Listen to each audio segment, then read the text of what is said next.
Vėl pakankamai stiprus savaitgalis.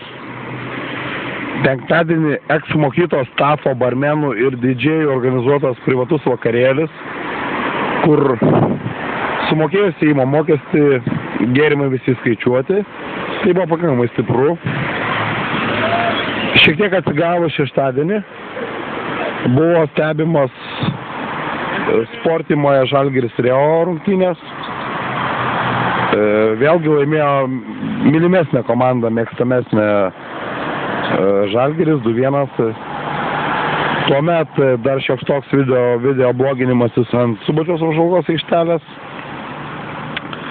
Šiek tiek atsigauta, žinomas tradiciškai sekmadienį Kamčiatka, Antakalnyje 12 valandą futboliukas ir paskutinė pirtelė. Po pusmečio grįžo Šaras. Šaras, žinoma, ištraukė puslitriuko degtinės, netrūko ir alučio. Taip pat buvo sužaistos su Šaru 3 partijos biliardo 0-3, 3 partijos stalo teniso 0-3, Patrikas gavo malkų.